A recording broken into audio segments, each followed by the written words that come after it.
ఓం గణానాం త్వం గణపతికం భవామహే కవిం కవీనాముపమశ్రవశ్రవం జ్యేష్ఠరాజం బ్రహ్మణస్పతానక్షృణ్వన్నోతిభిసేదసాదనం ఓం శ్రీ మహాగణాధిపతయే నమః. ఓం శ్రీ మహాగణాధిపతయే నమః.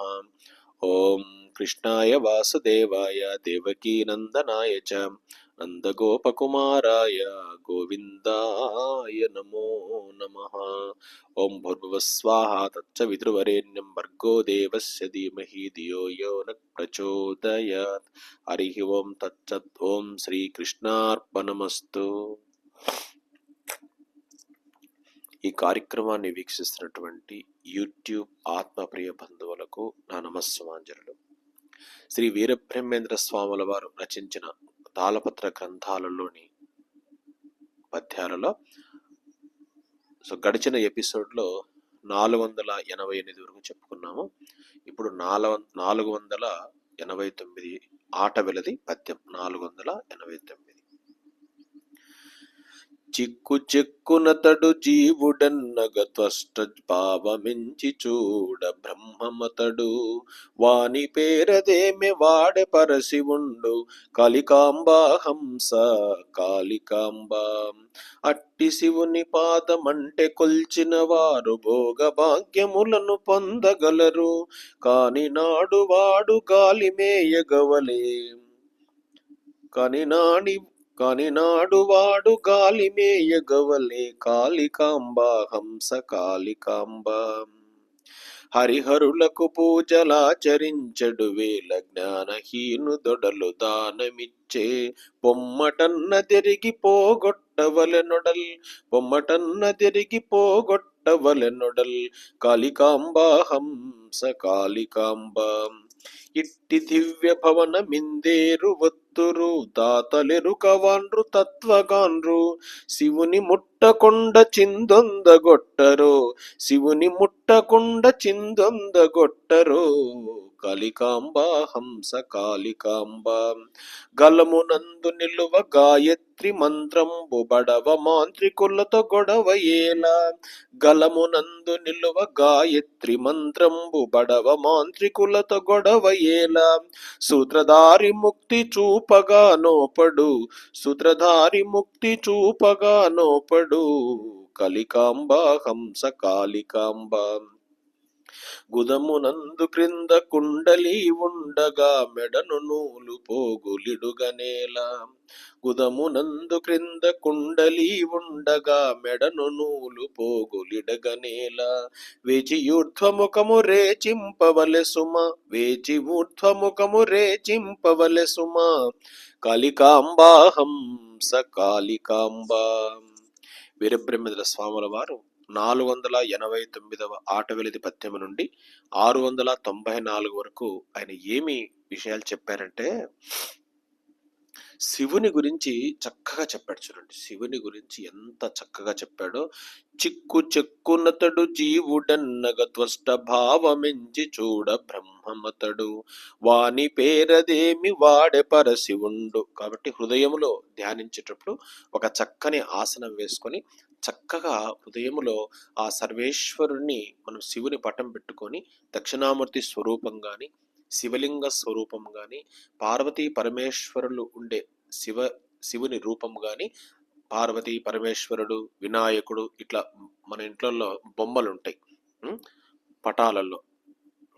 ఈ విధంగా ఇది శివుని పటము చూసి లేక శివలింగము చూచి దక్షిణామూర్తి స్వరూపాన్ని చూచి మనసులో ఓం నమ శివాయ, అద్భుతమైనటువంటి వేదమంత్రం అండి ఓం నమ శివాయ. ఈ మంత్రాన్ని తీసుకొని ఎంతో మంది సిద్ధి పొందారు. ఇప్పుడు రోడ్డు రిపేర్ చేసేటప్పుడు చేలల్లో పక్కదారిలో రోడ్డు వేస్తూ ఉంటారు. మనం వెళ్ళే రోడ్డు రిపేర్ చేసేటప్పుడు అక్కడ రోడ్డు క్లోజ్ చేసి పక్కన చేనులోంచి రోడ్డు పెట్టింటారు.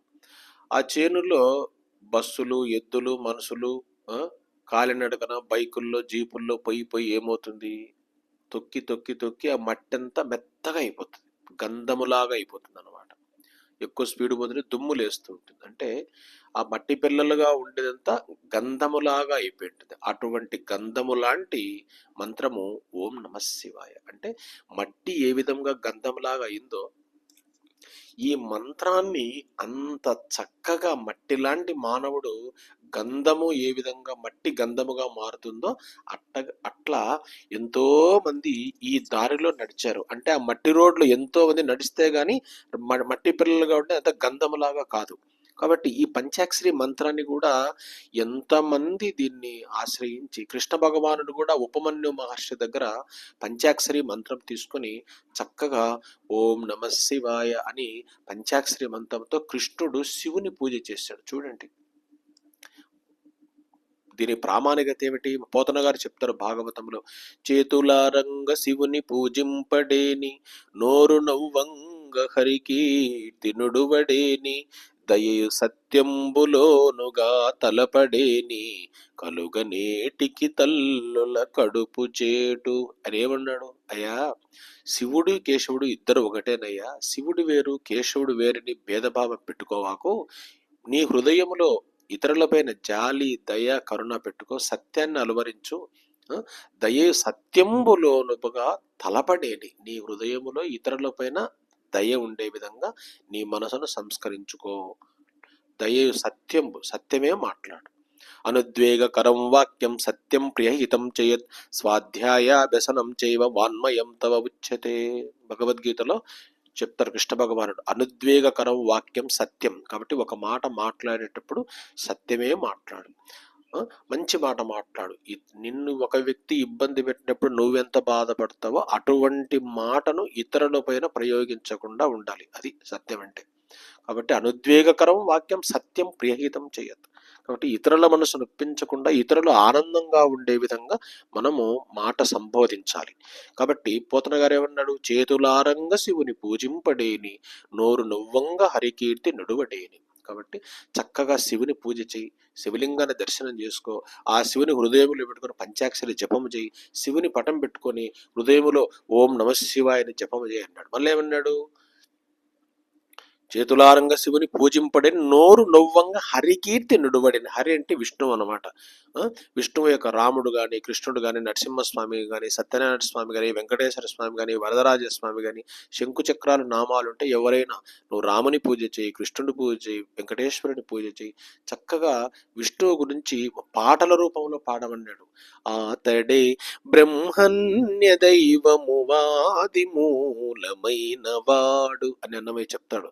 నారాయణ నీ నామమే గతీక కోరికలు మాకు కొనసాగుటకు నారాయణ నారాయణ. చూడండి అన్నమయ్య ఎంత చక్కగా రాశారు చూడండి పాటలన్నీ. వినరో భాగ్యము విష్ణు కథ వెనుబలమిదివో విష్ణు కథ వినరో భాగ్యము విష్ణు కథ. సదాశివ బ్రహ్మేంద్ర స్వామి ఎంత చక్కగా రాశారు చూడండి. భజరే భజరే గోపాలం మానస భజరే గోపాలం మానస భజరే గోపాలం.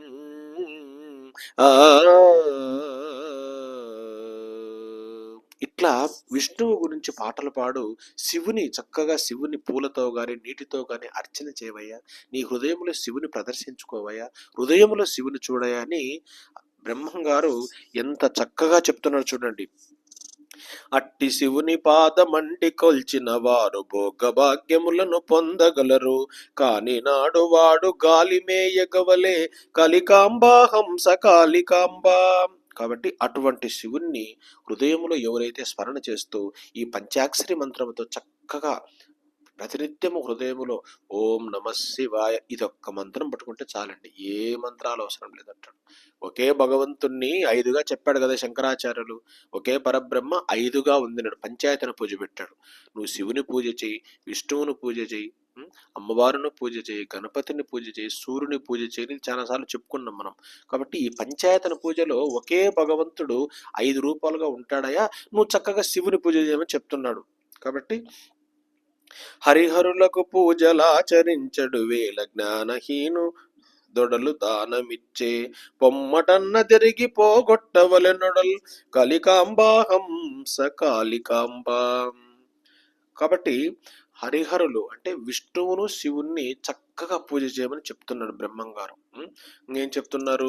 ఇట్టి దివ్య భవన మిందేరు వత్తురు దాతలెరుక వాండ్రు తత్వగాండ్రు శివుని ముట్టకుండ చిందొందగొట్టరు శివుని ముట్టకుండ చిందొందగొట్టరు కాళికాంబా హంస కాళికాంబ. కాబట్టి నీ హృదయంలో చక్కగా ఆ సర్వేశ్వరుని ధ్యానం చేస్తూ శివుణ్ణి కానీ విష్ణువుని కానీ చెప్తూ శివుణ్ణి చక్కగా హృదయంలో ధ్యానం చేయమని, అనుష్ఠానం చేయమని, మంత్రజపం చేయమని బ్రహ్మంగారు ఈ విధంగా చెప్తూ ఉన్నారు. మళ్ళీ ఏం చెప్తున్నారు? గాయత్రి మంత్రం గురించి చెప్తున్నారు చూడండి. గలమునందు నిలువ గాయత్రి మంత్రంబు బడవ మాంత్రికులతో గొడవయేలా సూత్రధారి ముక్తి చూపగా నోపడు కలికాంబా హంస కాళికాంబ. గాయత్రి ఓం. ఓం అంటే పరమాత్మ, ఓంకారం అండి. ఓంకారానికి మించిన మంత్రం లేదు, వేద మంత్రం ఓం. మన భగవద్గీతలో 18 అధ్యాయాలు భగవద్గీత ఉంటే ప్రతి అధ్యాయంలో ఏముంది? ఓం తత్సత్. ఓం అంటే పరమాత్మ, తత్ అంటే ఎప్పటికీ ఉండేవాడు, సత్ అంటే శ్రేష్టముగా ఉన్నటువంటి వ్యక్తి, నాశము లేని ఉన్నటువంటి వ్యక్తి, ఆయన తప్ప వేరే దిక్కు లేదు, ఆయన వలనే బ్రహ్మాండ పిండాండాలని ఏర్పడినాయి. ఓం తత్సత్ ఇది శ్రీమద్ భగవద్గీతాసు ఉపనిషత్సు బ్రహ్మ విద్యాయాం యోగశాస్త్రే శ్రీకృష్ణార్జున సంవాదే అని ప్రతి అధ్యాయానికి చివర ఉంటుంది. అంటే దీని అర్థం ఏమిటి? ఇక్కడ మనం ఏం తెలుసుకోవాలి? ఓం అంటే పరమాత్మ. ఈ పరమాత్మను ఎక్కడ చెప్పినారు? ఓం తత్సత్ ఇది శ్రీమద్ భగవద్గీత. భగవద్గీతల్లో ఉపనిషత్తు అంటే భగవద్గీత ఏమిటి? ఉపనిషత్తుల నుంచి వచ్చింది. ఉపనిషత్తులు ఎక్కడున్నాయి? వేదములో ఉండే భాగాలను ఉపనిషత్తులు అంటారు. ఉపనిషత్తుల్లో దేని గురించి చెప్పారు? బ్రహ్మ విద్య గురించి చెప్పారు. ఆ బ్రహ్మ విద్య పేరే ఓంకారం. కాబట్టి ఓంకారం మొదట ఉండి ఒక మంత్రాన్ని ఓం నమ శివాయ, ఓం నమో నారాయణాయ, ఓం నమో భగవతే వాసుదేవాయ ఏం చెప్తున్నాడు ఆయన? ఓం భూర్భువ స్వాహ తత్సవితుర్వరేణ్యం భర్గో దేవస్య ధీమహి ధియో యో న ప్రచోదయాత్. కాబట్టి ఓంకారం ముందుండే గాయత్రి మంత్రాన్ని కానీ, ఓంతో ఉండే పంచాక్షరి మంత్రాన్ని కానీ, ఓంతో ఉండే నారాయణ మంత్రం ఓం నమో నారాయణాయ, ఓంకారంతో ఉండే అమ్మవారు ఓం శ్రీమాత్రే నమః. రాముడైతే ఓం శ్రీరామ రామ రామేతి రమే రామే మనోరమే సహస్రనామ తత్తుల్యం రామనామ వరాననే. ఇట్లా నీకు నచ్చిన మంత్రం ముందు ఓంకారం పెట్టి చక్కగా బ్రహ్మంగారు చెప్పినట్లు గాయత్రి మంత్రానికి మించిన మంత్రం లేదన్నాడు. ముందేమన్నాడు? శివుని పూజ చేయమన్నాడు. ఇప్పుడేమంటున్నాడు? గాయత్రి. మరి గాయత్రికి శివునికి ఏం సంబంధము?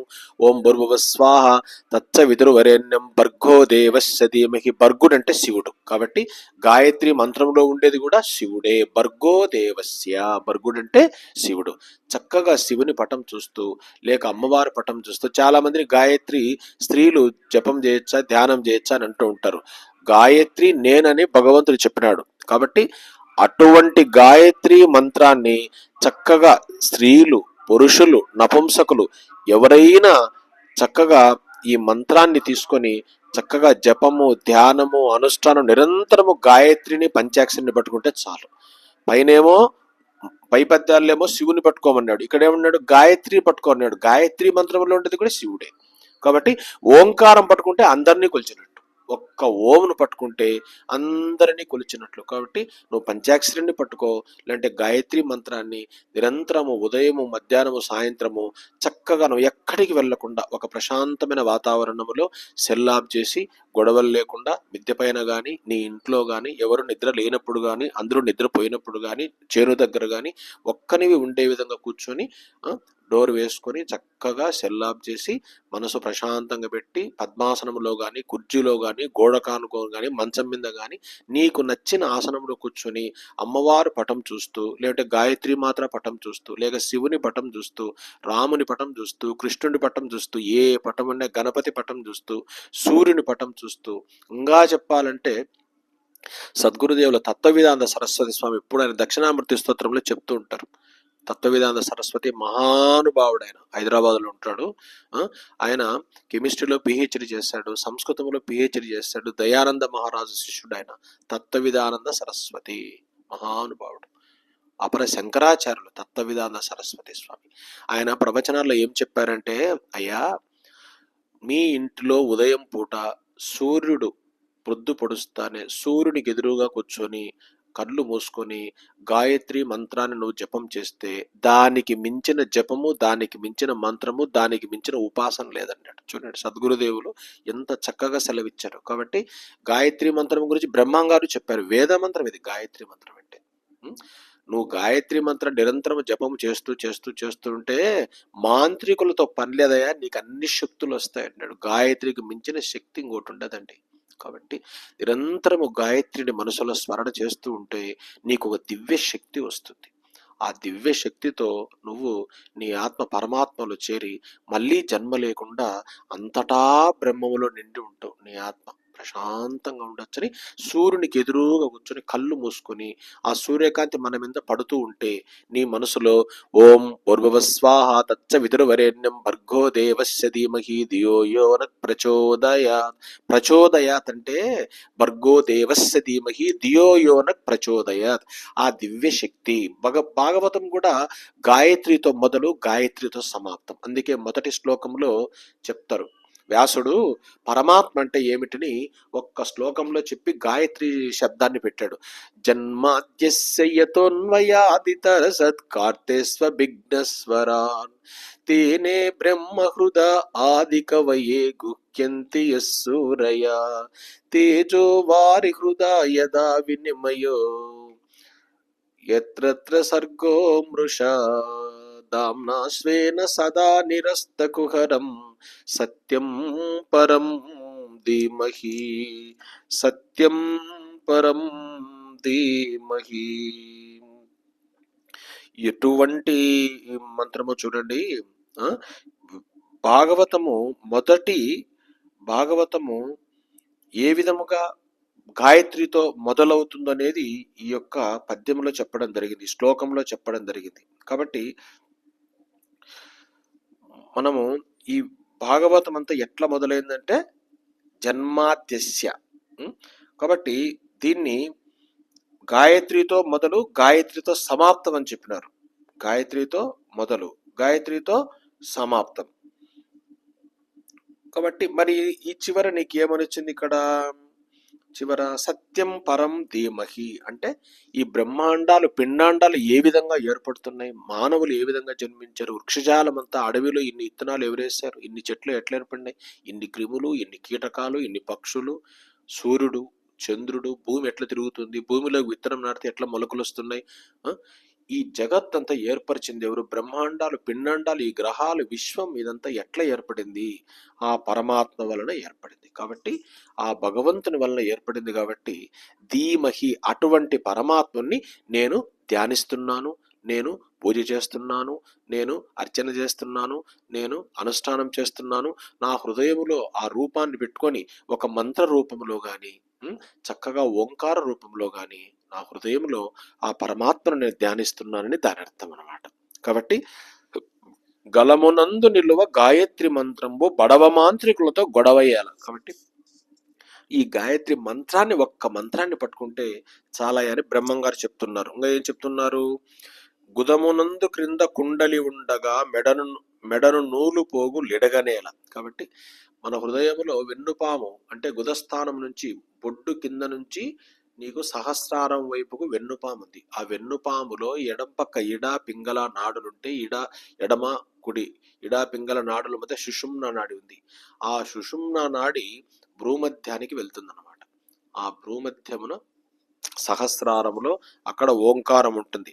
చక్కగా నీకు ఆ సుషుమ్న నాడి ఉంటే ఈ సుషుమ్న నాడి ద్వారా నువ్వు చేసే జపము తపము అనుష్ఠానము చేసేటప్పుడు ఒక మంత్రం తీసుకొని చక్కగా జపము కానీ ధ్యానం కానీ అనుష్ఠానం చేసేటప్పుడు ఈ మూలాధారం అంటే బొడ్డు దగ్గర మూలాధారం నుండి సహస్రారం కనుబొమల మధ్య బొట్టు పెడతాం కదా, అక్కడ ఆగ్నేయ చక్రం ఉంది, అక్కడికి ఒక దివ్య శక్తి వెళుతూ ఉంటుందంట. కాబట్టి కళ్ళు మూసుకొని ధ్యానం చేసేవానికి ఇవన్నీ అనుభవం లేకి వస్తాయి. కంటికి కనిపించదు. సహస్రారం అన్నా మూలాధారం అన్నా దివ్య శక్తి అన్నా ఎన్ని ఇడా పింగళ నాడులన్నా సుషుమ్న నాడన్నా ఇది అర్థం కావాలంటే ఓర్పుగా ఓపికగా ఒక 6-7 నెలలు చక్కగా ఉదయం మధ్యాహ్నం సాయంత్రం నీ పనులు నువ్వు చేస్తూ సంసారం పెట్టుకో భగవంతుడు పట్టుకో అన్నట్లు చక్కగా అనుష్ఠానం చేస్తే నీకే అనుభవానికి వస్తుంది. కాబట్టి ఈ 489 నుండి 494 పద్యం వరకు ఏం చెప్తున్నాడు? అయ్యా శివుని చక్కగా హృదయములో పెట్టుకొని ఓం నమశివాయతో పూజ చేయవయ్యా. లేదు విష్ణువుకైనా హరిహరులు అని కూడా చెప్పినాడు. కాబట్టి హరిహరుడు, హరి అంటే విష్ణువు, హరుడు అంటే శివుడు, విష్ణువు కూడా పూజ చేయొచ్చవయ్యా అని చెప్తూ గాయత్రి మంత్రాన్ని పట్టుకోమన్నాడు. గాయత్రి మంత్రానికి మించిన మంత్రం లేదు, పంచాక్షరి మంత్రానికి మించిన మంత్రం లేదని ఈ విధముగా బ్రహ్మంగారు చెప్తూ ఉన్నారు.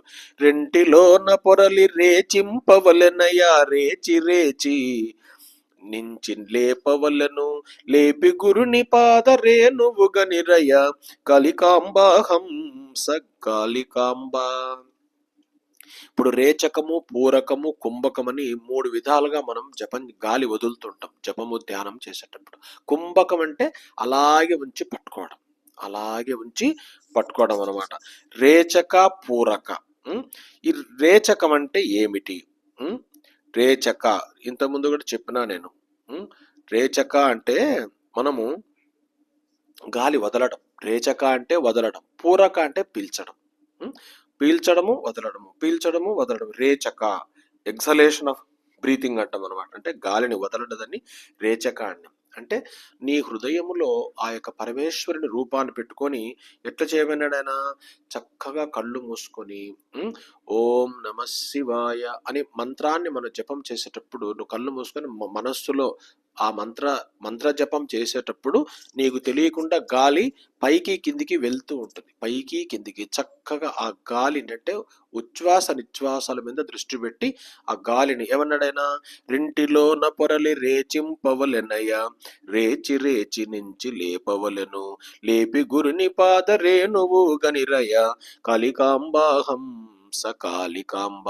కాబట్టి చక్కగా ఒక భగవంతుని పటం, ఒక భగవంతుని రూపం, శివుడు కావచ్చు, రాముడు కావచ్చు, కృష్ణుడు కావచ్చు, అమ్మవారు కావచ్చు, అటువంటి రూపాన్ని చూస్తూ ఓం నమ శివాయ, ఓం నమో నారాయణాయ, ఓం నమో భగవతే వాసుదేవాయ, లేదు గాయత్రి మంత్రం లేక మృత్యుంజయ మహామంత్రం కానీ, రామమంత్రం శ్రీరామ రామ రామేతి రమే రామే మనోరమే సహస్రనామ తత్తుల్యం రామనామ వరానని, ఇటువంటి మంత్రాలతో చక్కగా నువ్వు కళ్ళు మూసుకొని గాలి దానంతకదే వదులుతూ ఉంటాం, పీలుస్తుంటాం వదులుతుంటాం. అంటే కుంభకం అంటే ఆపుతాం అనమాట.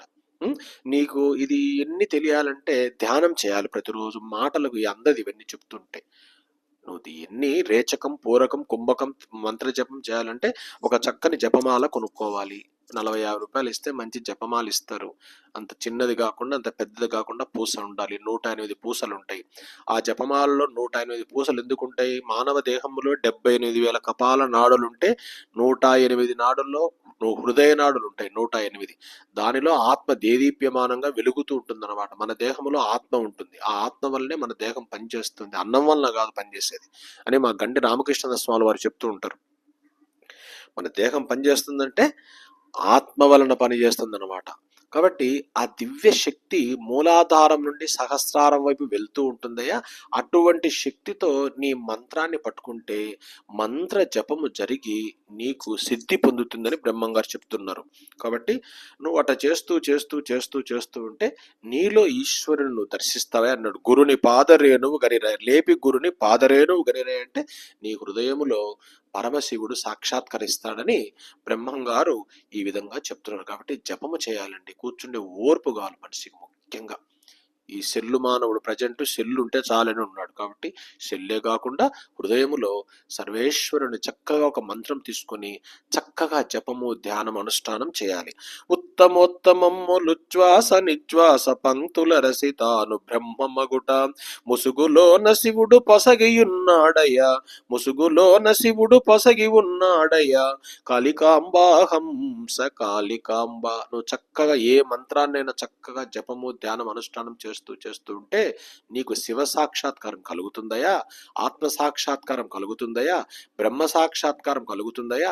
నీ హృదయములోని శివుడు ఆత్మరూపంలోనే ఉన్నాడు, నువ్వు ఎక్కడో పోవలేదు. శ్రీశైలంలో లింగ రూపంలో ఉంటే నీలో ఆత్మరూపంలో ఉన్నాడని అని బ్రహ్మంగారు ఈ విధంగా చెప్తూ ఉన్నారు.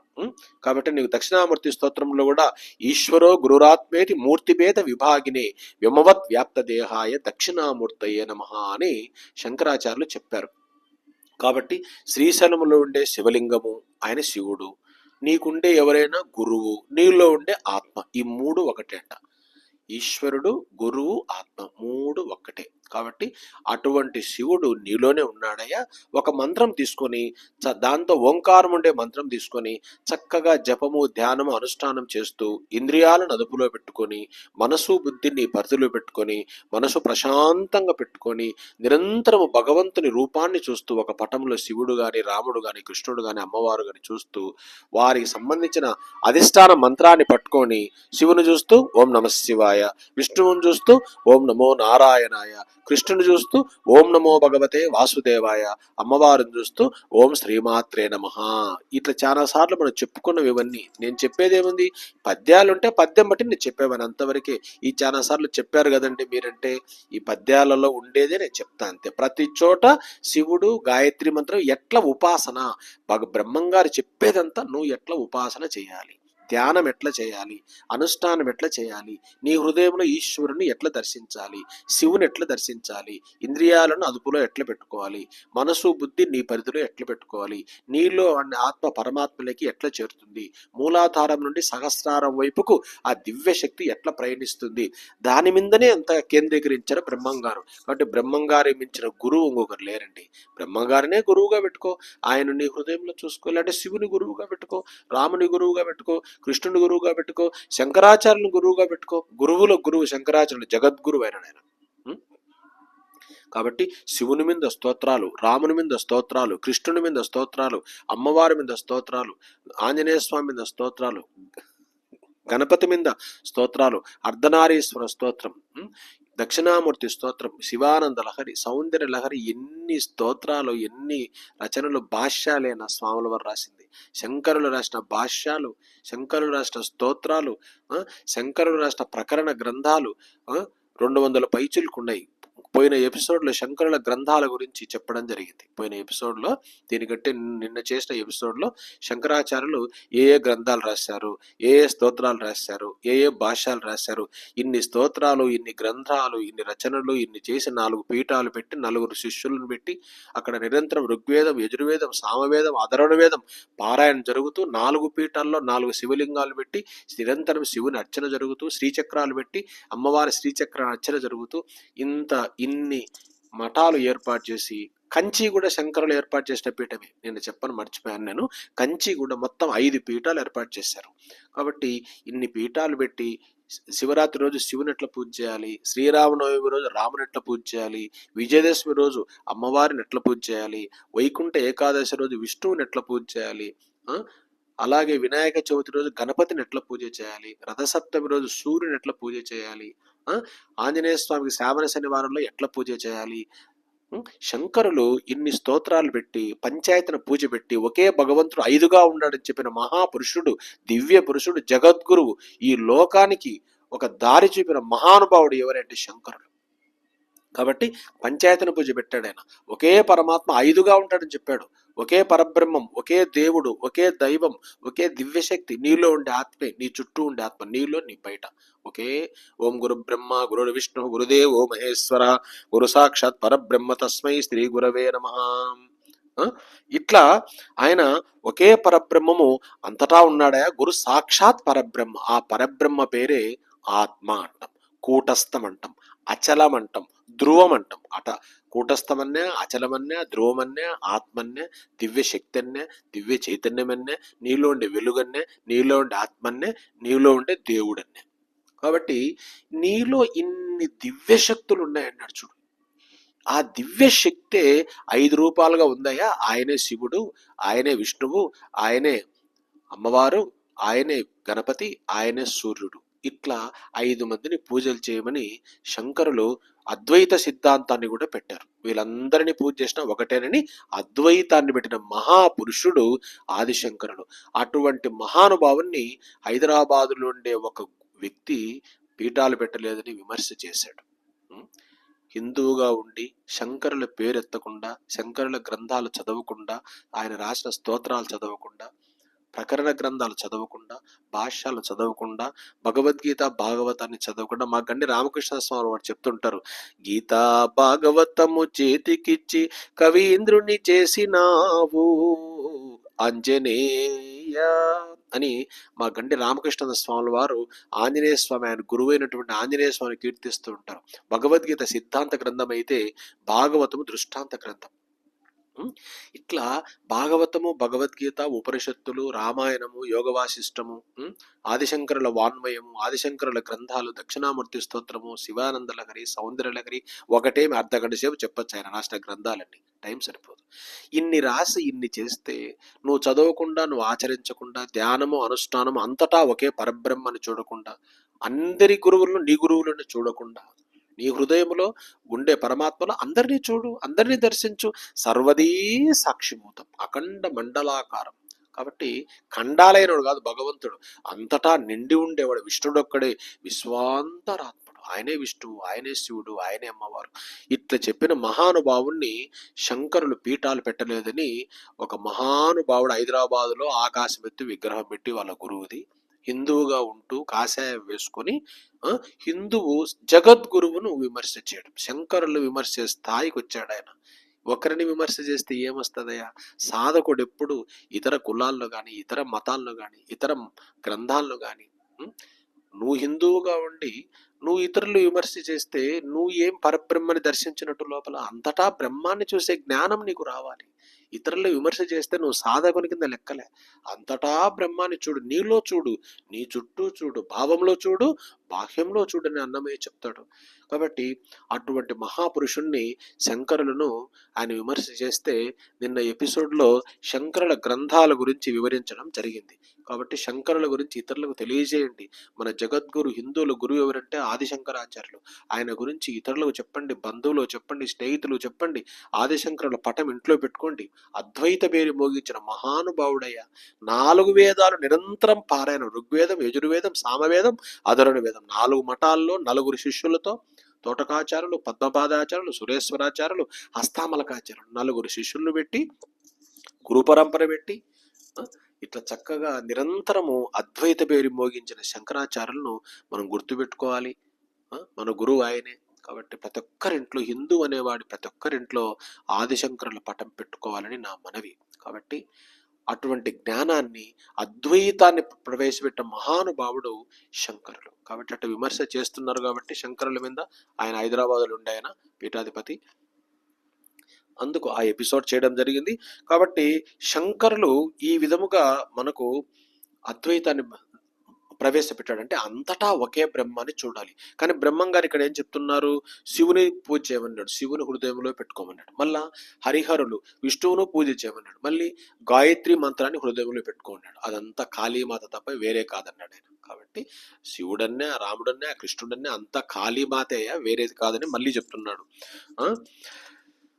పట్టుదోవతులను పై పచ్చడంబులు ఎక్కువైన సొమ్ములెందు కొరకు చక్కదనము తోడ చావు తప్పకయుండు కలికాంబా హంస కాళికాంబ.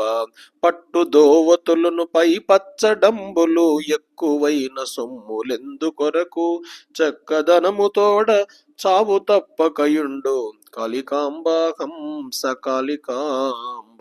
జనాలు చాలా మంది నాకు పట్టు వస్త్రాలు ఉన్నాయి, మా ఇంట్లో పట్టు చీరలు ఉన్నాయి, పట్టు వస్త్రాలు ఉన్నాయి, మా ఇంట్లో డబ్బు ఎక్కువ ఉంది, బంగారం ఎక్కువ ఉంది.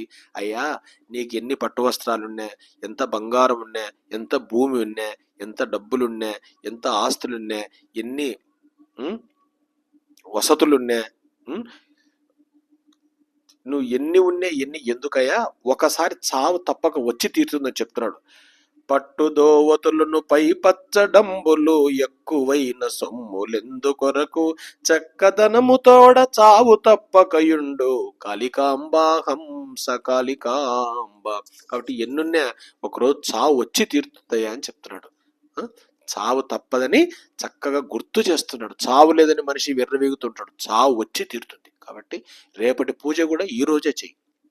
కాబట్టి ఇతరులపైన జాలి, దయ, కరుణ పెట్టుకుని అసూయ లేకుండా నీ పనులు నువ్వు చేసుకుంటూ ధర్మాన్ని ఆచరించమని బ్రహ్మంగారు చెప్తూ, చావు తప్పకుండా ఉందిరా నీకు, జాగ్రత్త పడు, దీపం ఉండంగానే ఇల్లు చక్క పెట్టుకో, నీ పనులు సంసారం పెట్టుకో, భగవంతుని పట్టుకొని మా గండి రామకృష్ణ స్వామి వారు చెప్పినట్లు నువ్వు ఉద్యోగం చేస్తున్నా, వ్యవసాయం చేస్తున్నా, వంట పని చేస్తున్నా, ఇంటి పని చేస్తున్నా, చీర వ్యాపారం చేస్తున్నా, ఎక్కడికి వెళ్ళినా హృదయములో ఆ ఓం నమశివాయ మంత్రాన్ని కానీ, గాయత్రి మంత్రాన్ని కానీ, రామ మంత్రాన్ని కానీ చక్కగా పెట్టుకుని ఓంకారం పెట్టుకుంటే చాలంటాడు. ఓంకృతికి సమానం ఒక్కటి కాదు, లింగవచనమెందు లేనే లేదు. ప్రణవమందు నిలిచే 14 లోకాలు కాళికాంబా హంస కాళికాంబ అని ఓంకారాన్ని కూడా పెట్టుకోమన్నాడు హృదయంలో. కాబట్టి బ్రహ్మంగారు ఎన్ని రకాలుగా చెప్పాడు చూడయ్యా. నాకు ఆ మంత్రం, ఈ మంత్రం గొప్ప, ఆ మంత్రం గొప్ప అంటారు. ఏదైనా ఒకటి నాడు బ్రహ్మంగారు.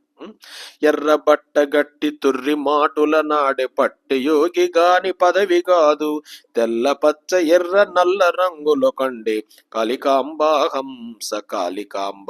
కొందరు ఎర్ర బట్టలు వేసుకొని నేను అమ్మవారు పూజ చేస్తున్నా, నేను తెల్ల బట్టలు వేసుకొని శివుని పూజ చేస్తున్నా, నేను నల్ల రంగు వేసుకొని అయ్యప్పను పూజ చేస్తున్నా, పచ్చరంగు వేసుకొని రాముని పూజ చేస్తున్నా, ఇట్లా ఎన్ని ఆ రంగు ఈ రంగు ఈ రంగు ఏముందయ్యా, గుడ్డ ఒకటే, రంగులు వేరే, పరమాత్మ ఒకటే, రూపాలు వేరే అని చెప్తున్నాడు బ్రహ్మంగారు. భూతి పూసనేని పుట్టువు చెడవలే మట్టు చేయు భూతి మాయభూతి, భూతి పూసనేని పుట్టి గిట్టుటులక్కి కాళికాంబా హంస కాళికాంబ. పట్టెవర్ధనములు బాగుగా ధరించి పాపజాతి మనసు పట్టలేదు, మనసు బిగ్గబట్టి మహిమ కన్గొనుమయ, మనసు బిగ్గబట్టి మహిమ కన్గొనుమయ కాళికాంబా హంస కాళికాంబ. కాబట్టి నువ్వు ముఖాన విభూది పూసుకొని కుంకుమ పెట్టి, ఎర్ర కుంకుమ పెట్టి, పచ్చ కలర్ డ్రెస్ వేసుకొని, పచ్చ కలర్ చీర కట్టుకొని, ఎరుపు చీర కట్టుకొని, నలుపు చీర కట్టుకొని, తెలుపు చీర ఎన్ని పెట్టుకున్నా, నువ్వు విభూది వేసుకున్నా, రుద్రాక్షలు వేసుకున్నా, కుంకుమ పెట్టుకున్నా, నీ హృదయములో ఆ ఈశ్వరుని చక్కగా మనసు పక్కకు పోకుండా ఇంద్రియాలను అదుపులో పెట్టుకొని, మనసు బుద్ధిని పరిధిలో పెట్టుకొని, భ్రూమధ్యాన చక్కగా శివుని చూస్తూ, రాముని చూస్తూ, కృష్ణుని చూస్తూ, ఊపిరి పక్కకు పోయిందంటే మనం ఎక్కువ మాట్లాడుతుంటే గస పెడుతూ మాట్లాడుతుంటాం. అట్లా నీకు పోయే కొద్ది ఇంకా మాట్లాడాలనిపిస్తూ ఉంటుంది. కాబట్టి వాయువు నీ నోట్లోంచి ఎక్కువ బయటికి పోకుండా బంధించాలి, కుంభకం స్థితి అన్నమాట. కాబట్టి సాధకుడు ఎప్పుడు వాయు బంధించాలి. ఒక వలలో పక్షి వేస్తే కదలకుండా వలలో ఎట్లా ఉంటుందో మనము గాలిని నిరోధించి చక్కగా హృదయంలో భ్రూమధ్య దృష్టి పెట్టి ఓం నమ శివాయ, ఓం నమో నారాయణాయ, ఓం నమో భగవతే వాసుదేవాయ, ఇట్లా గాయత్రి మంత్రం కానీ, మృత్యుంజయ మంత్రం కానీ, రామ మంత్రాన్ని కానీ ఏదో ఒక మంత్రాన్ని తీసుకొని మనస్సు చక్కగా నీ హృదయంలో ఉండే ఈశ్వరుని దృష్టి పెట్టి పటంలో చూస్తూ చూస్తూ ఆయనే నీలో ఉన్నాడని కళ్ళు మూసుకోవాలి. నువ్వు జపము చేసినా, ధ్యానం చేసినా, అనుష్ఠానం చేసినా ముందు కళ్ళు మూసుకోవాలి. కళ్ళు మూసుకొని సెల్ ఆఫ్ చేసి మనసు ప్రశాంతంగా పెట్టుకొని చక్కగా ఆ గుడి నీ దేహం అయితే గుడిలో ఉండే శివలింగమే నీ ఆత్మని భావన చేస్తూ ఈ శివరాత్రికి ఎక్కడెక్కడో వెళ్ళాలని అనుకుంటుంటారు. నువ్వు ఎక్కడికి వెళ్ళినా తొక్కుతా తోసుకుంటా ఈ బస్సుల్లో, రైళ్లలో, ఆటోల్లో క్యూల్లో నిలబడి ఎండిపోవడం ఎందుకు? ఒక్క చోట నీ హృదయములోనే శ్రీశైల శివలింగం నీలో ఉంది, అరుణాచలం ఉండే అగ్నిలింగం నీలోనే ఉంది, మహానందిలో ఉండే శివలింగం నీ హృదయంలోనే ఉంది, యాగంటిలో ఉండే శివలింగం నీ హృదయంలోనే ఉంది, రామేశ్వరంలో ఉండే శివలింగం నీలో ఉంది. కాశీలో ఉండే విశ్వనాథలింగం నీలోనే ఉంది. 12 జ్యోతిర్లింగాలని నీలో ఉన్నాయని లింగాన్ని నీ హృదయంలో చూసి నిరంతరం పంచాక్షరితో ఎవరైతే జపం చేస్తారో అదే శివరాత్రి. శివరాత్రి అంటే అదే. కాబట్టి రేపు శివరాత్రి కాబట్టి చక్కగా ఓం నమఃశివాయ అనే పంచాక్షరి మంత్రాన్ని చక్కగా జపము, ధ్యానము, అనుష్ఠానం చేస్తూ రేపంతా శివస్మరణం మ్రోగిస్తూ అందరి హృదయాలలో శివుని దర్శించాలని, అటువంటి శివునికి నమస్కారం చేస్తూ ఓం సర్వమంగళ మాంగళ్యే శివే సర్వార్థ సాధకే శరణ్యే త్రయంబకే దేవి నారాయణ నమోస్తుతే. హరి ఓం తత్సత్. ఓం శ్రీకృష్ణార్పణమస్తు.